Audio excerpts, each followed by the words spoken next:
Salamu alaikum jama'a, barkanmu da wannan lokaci. Sunana Hadiza Aliyu wacce aka fi sani da Hadiza Gabon. Yau na zo ne in faɗa muku akwai accounts da daman da ake ta buɗewa da sunana. Ba ma sunana ba, sunan mutane da dama. Abin na yi magana ba ma account na social media kawai ba. Yanzu wani sabon salo ne na damfaran da aka samu. Wai a je banki ana buɗe ko daga waya sai ka ga mutum ya buɗe account da sunana. Ko ya sa Hadiza Aliyu Gabon, ko ya sa Hadiza Gabon Aliyu, ko ya sa Hadiza Gabon. Duk ba accounts ɗina bane ba. Zan fara da account ɗin banki. Yanzu ni ban gane ba, me yasa mutane bamu da wayo ne, ko tunani ne bamu da shi, ko kuma 'yan damfaran da suke zuwa muku da magani suke zuwa ne, bana fahimta. Amma ta yaya mutum kana expecting cewa Hadiza ce za ta yi min text ta ce mini ina wani ƙauye motata ta tsaya, ina buƙatan ka turo min wani abu zan sa mai. Haba jama'a, duk mutanen da na sani a zahiri a rayuwata ban iya kiran kowa ba, sai dai in tura wani da ban sani ba, ban taɓa gani ba a social media, kawai sai in roƙe shi 10,000 ko 20,000 tsakaninku da Allah.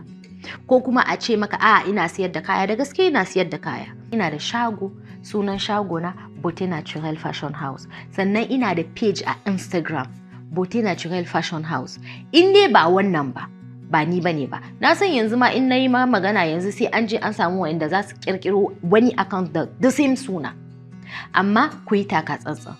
A cikin accounts ɗina babu inda aka rubuta Hadiza Gabon. Kuma za ku lura waɗannan accounts ɗin mutane da yawa za su tambaye ku 10,000, 5,000 recharge card ko kuma 20,000, saboda accounts ɗin ko BVN ba su da shi. Dan Allah ku dinga kula.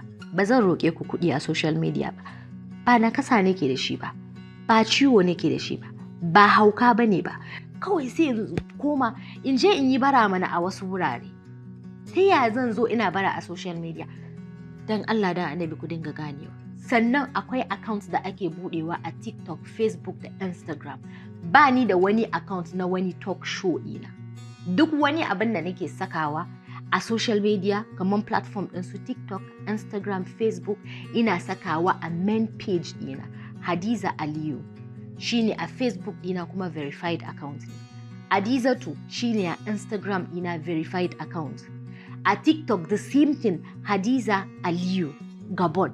Verified account ne, za ku ga verified account ɗin nan da kuke ji wani blue abin nan, za ku ga an sa blue a sama, shine verified account.